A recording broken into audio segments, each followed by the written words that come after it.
नमस्कार. कसे आहात तुम्ही सर्व? मस्त आहात ना? मस्तच राहा. सर्वांना सर्वप्रथम श्री स्वामी समर्थ. मी मितेश तुम्हा सर्वांचं स्वागत करतो माझ्या आणखीन एका नवीन व्हिडिओमध्ये. तर कालच्या व्हिडिओमध्ये तुम्ही बाकीच्या आपल्या सर्व अर्धी तीर्थक्षेत्र पाहिली. तर आजच्या व्हिडिओमध्ये तुम्हाला तुळजापूर आणि पुढे जे छान-छान तीर्थक्षेत्र आहेत ती तुम्हाला बघायला मिळणार आहेत. तर काल मी व्हिडिओ अपलोड केला नव्हता. त्यासाठी खरंच खूप सॉरी. लगेच कमेंट्स अशा येतात की तसं जेवढे 13 दिवस तुम्ही आता वाट पाहिली माझी व्हिडिओजसाठी कारण गावी गेलो होतो म्हणून त्या गोष्टीचा प्रॉब्लेम होता. त्याच्यात हे सगळी तीर्थक्षेत्र आपल्याला फिरायची होती. त्यासाठी तुम्ही माझी वाट बघितलात. खरंच खूप सॉरी की मी व्हिडिओज अपलोड केले नाही. पण तुम्हाला त्याची कारणंसुद्धा दिली होती की गावी नेटवर्कचे इश्यूज असतात. सो मग म्हणून व्हिडिओज येत नाहीत. तर आता आम्ही आलेलो आहे तुळजापूरला. तर तुळजापूरला आम्ही स्टे केला होता. रात्री आम्ही रात्री गेलो होतो दर्शनाला. नंतर उतरलो ना तसे आम्ही छान फ्रेश झालो थोडेसे. चहा वगैरे घेतला आणि आम्ही आलो दर्शनाला नंतर पुढे. नंतर मग आम्ही जेवायलासुद्धा वगैरे बाहेरच केलं. त्याच्यानंतर हे आहे तुळजाभवानी मातेचं महाद्वार म्हणजे कदाचित ह्याला छत्रपती शहाजी महाराज यांचं महाद्वार म्हटलं जातं. शहाजी राजे महाराज यांचं महाद्वार आहे ते म्हटलं जातं. सॉरी जर माझ्याकडनं काही चुकत असेल तर. पण माझ्या मते तेच त्याला म्हटलं जातं.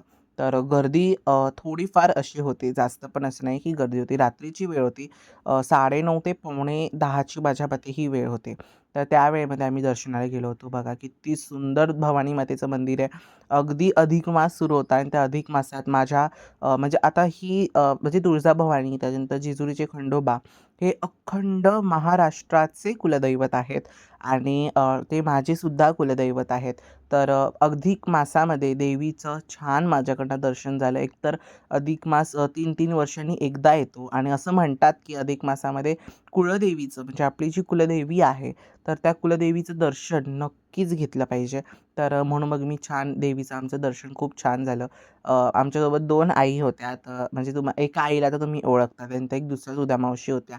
तर त्यांना म्हणजे आता जसं आपलं ओल्ड एज होत जातं तशा प्रकारे मग जिना चढायला वगैरे त्रास होतो.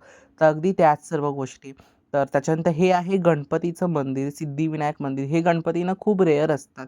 उजव्या सोंडेचा हा गणपती असतो. म्हणजे हा गणपतीचं करणं म्हणजे पूजा-पाठ किंवा सर्व गोष्टी करणं खूप कठीण मानलं जातं. म्हणून बाकीच्या वेळेस युजुअली आपल्या घरामध्ये आपण डाव्या सोंडेचा गणपती ठेवतो. उजव्या सोंडेचा गणपती कधीही आपण आपल्या घरात ठेवायचा नसतो. कारण ते ठेवला तर तुम्हाला त्याचं तेवढं करावं लागतं.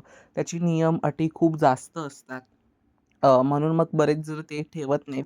डाव्या सोंडेचा आपल्या घरी आपण भाद्रपदात जो गणपती आणतो ना, तो सुद्धा आपल्या डाव्या सोंडेचाच घ्यावा लागतो. त्याच्यानंतर मग आता अ, पुढे-पुढे जशी लाईन शिफ्ट होते, कसं आहे माहिती आहे, थोडी बेसिक फार अशी गर्दी होती. जास्त पण अशी गर्दी न होती. अगदी थोडीफार तरी अर्ध्या तासाच्या आत माझ्या मते आमचं दर्शन झालं. पटकन दर्शन झालं. आम्ही पटपट गेलो आणि गर्दी म्हणाल ना खूप होती. त्याच्यानंतर दुसरा पॉइंट मला ह्या मंदिराचा अजिबात नाही आवडला, की तो म्हणजे आता हे भवानीचं द्वार आहे किंवा भवानीचं राज्य आहे तिकडे. तुळजापूर तिचं देवीचंच नाव आहे त्या राज्याला किंवा त्या स्थानाला. तर जे मंदिर आहे ना देवीचं क्लीनिंग मंदिराची अजिबात नव्हती. आता रात्रीची वेळ होती म्हणून कदाचित मला त्यांचा तो स्टाफ दिसला नसेल क्लीनिंग बाबतीत. पण आता जिथे हा रो आहे, जिथे असे लोकं उभं राहतात लाईनीमध्ये तर थोडीफार गर्दी आहे तुम्हाला दिसते बघा आणि अजून नंतर जशी-जशी गर्दी होत गेली, तशी-तशी पटापटा पुढे-पुढे गर्दी होत गेली. अ, तर ओके तो पॉइंट झालाच. पण नंतर मी म्हणतो हा जो रो आहे ना, तिथे कडोन-कडी कुठे ना कुठेतरी घाण पसरलेलीच होती. कुठे असं नीट क्लीनिंग नव्हतं, काहीच नव्हतं. म्हणजे जे भवानीचं स्थान आहे, आता देवींना किंवा कुठल्याही देवाला स्वच्छता प्रिय असते. स्वयं लक्ष्मीला सुद्धा स्वच्छता प्रिय असते. तर सर्वच देवांना स्वच्छता प्रिय असते. पण आता तुम्हाला इकडच्या ह्या रोची जी काही कडा वगैरे असेल, ते तुम्हाला दिसेल ती खूप घाण. अगदी लोकं पान, काही खाऊन असं थुंकून ठेवलं होतं. म्हणजे जिथे आपण देवाच्या दारात जातो किंवा आपण देवाच्या दर्शनासाठी जातो, तिकडचं तरी आपण पावित्र्य राखलं पाहिजे किंवा तिकडचं तरी जागा आपण नीट ठेवली पाहिजे, स्वच्छ ठेवली पाहिजे. बघा तुम्हाला इकडनं त्या क्लिपमध्ये दिसत असेल, की कशी कडा खूप घाण आहेत. शेवटी भले तो गाभाऱ्याचा भाग असो वा नसो, पण ते मंदिरच आहे. पूर्ण देवीचं जिथे भक्तांसाठी व्यवस्था करण्यात आली आहे, दर्शनासाठी, चालण्यासाठी वगैरे. शेवटी तो भाग देवीचाच आहे किंवा ते मंदिराचाच भाग पडतो. तर आपण त्या मंदिराचं पावित्र्य राखणं हे आपलं काम आहे. बघा हा गाभाऱ्याचा भाग आहे. पुढे पुढे शूटिंग अलाउड नव्हतं. तर हा आहे गाभाऱ्याचा भाग. गाभारा नीट होता, छान होता. पण मंदिर समितीने मला असं वाटतं की बाकीच्या सर्व गोष्टींकडे सुद्धा लक्ष देणं तेवढंच गरजेचं आहे. तिकडनं आमचं ते दर्शन झालं आणि आम्ही पंढरपूरसाठी निघालो. आता पुढे हे आहे पंढरपूर. आता पंढरपूरला मी आतमध्ये काही शूट नाही केलं, कारण आम्ही नाश्ता वगैरे सकाळी छान उठलो, फ्रेश वगैरे झालो. पंढरपूरला छान म्हणजे स्टे म्हणतो, रात्री आम्ही तिथे स्टे केला होता. पण आम्ही लगेच निघालो आणि पंढरपूरच्या दिशेने आलो. तिथे छान अंघोळ केली, तिथे पण रूम घेतली. फ्रेश वगैरे सगळं झालो, का आम्ही सकाळीच केलं होतं सर्व. फ्रेश झालो आणि पुढे मला शूट करता पंढरपूरला जमलं नाही, सॉरी त्यासाठी. कारण कसं लाईन पण पंढरपूरला प्रचंड होती, खूप गर्दी होती आणि आम्ही विचार केला की चरणस्पर्श म्हणजे जे धर्मदर्शन ज्याला म्हटलं जातं, तर ते करू आपण. पण ते करायला प्रचंड गर्दी होती, प्रचंड म्हणजे खूप गर्दी होती. सिरियसली खूप.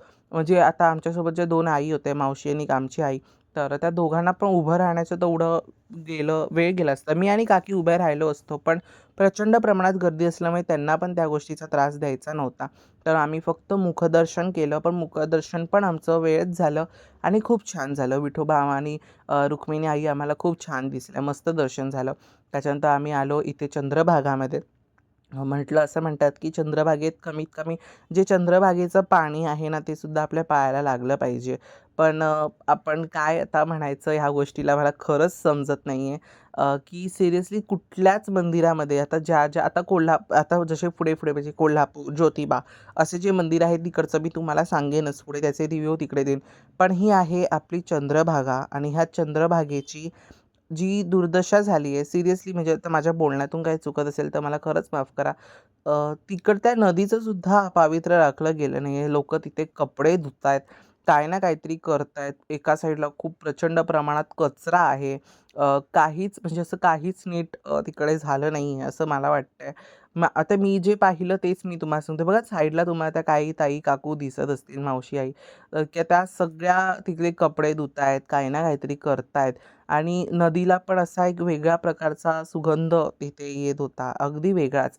बघा कपडे लोकं तिथे असेच हे करतात. त्याच नदीत पूर्ण कचरा टाकला जातोय, काय ना काहीतरी केलं जातंय. त्याच्या समोर ना एक इस्कॉन टेम्पल आहे. म्हणजे इथे तुम्हाला होडी समोर दिसतायत. तर तिथे समोर इस्कॉन टेम्पल आहे. तर तिथे पण तुम्ही ह्या होडीतून वगैरे जाऊ शकता बोटीतून. आणि क्लायमेट बघा नेहमीप्रमाणे खूप सुंदर आणि मस्त आहे क्लायमेटसुद्धा. नमस्कार, श्री स्वामी समर्थ. की आपले सर्व ब्लॉग्स बघताय की नाही मला कमेंट्समध्ये नक्की कळवा. तर आता आम्ही आहे पंढरपूरमध्ये. तर तुम्हाला पंढरपूरमध्ये मी काही गोष्टी दाखवल्या, काही गोष्टी नाही दाखवल्या. कारण फोन आहेत ना लॉकर्स मंदिरात जाण्यापूर्वी लॉकर्समध्ये सबमिट करावे लागतात. त्याच्यानंतर तुम्ही आतमध्ये जाऊ शकता. पंढरपूरमध्ये प्रचंड प्रमाणामध्ये गर्दी होती. सिरियसली आम्ही फक्त मुखदर्शन घेतलं. तर खूप प्रमाणामध्ये गर्दी होती. मुखदर्शन आमचं अर्ध्या तासात झालं. 20 ते 30 मिनिटामध्ये लगेच झालं, जास्त वेळ नाही लागला. कारण आता आम्ही जेवलो आणि आता मी रूमवरती आलोय. थोडासा मी तुम्हाला वेगळा दिसत असेल त्यामागचं कारण म्हणजे खूप प्रचंड प्रमाणामध्ये इथे ऊन आहे. कितीही जरी मी सनस्क्रीन अप्लाय केली, काही केलं तरी टॅनिंग ते होणारच आहे. ओके, तो त्याला तुम्ही इग्नोर करा. तर आता मला निघायचंय आता सेकंड दुसरं आवडीचं ठिकाण कोल्हापूर. महालक्ष्मी अंबाबाईच्या दर्शनासाठी मी निघणार आहे. पॅकिंग ऑलमोस्ट झालेली आहे. प्लीज फक्त ओपन आहे ते आता मी करतो. तर आम्ही तिथे जायला निघणार आहे. आता बसनेच जाणार, कारण नॉर्मल आता येताना आम्ही काही नॉर्मल प्रायव्हेट कॅब्स वगैरे केल्या होत्या, ऑटो रिक्षा केला होता. पण कोल्हापूर थोडं डिस्टन्स लांब आहे, सो खूप कॉस्टली ते लोक सांगतात. सो आम्ही एस टी आता बघणार आहोत. एस टी किंवा बस मला आपल्याला मिळत असेल वगैरे तर आता मी तीच बघणार आहे. जर ती बघणार त्याच्यानंतर मग आम्ही आता निघणार.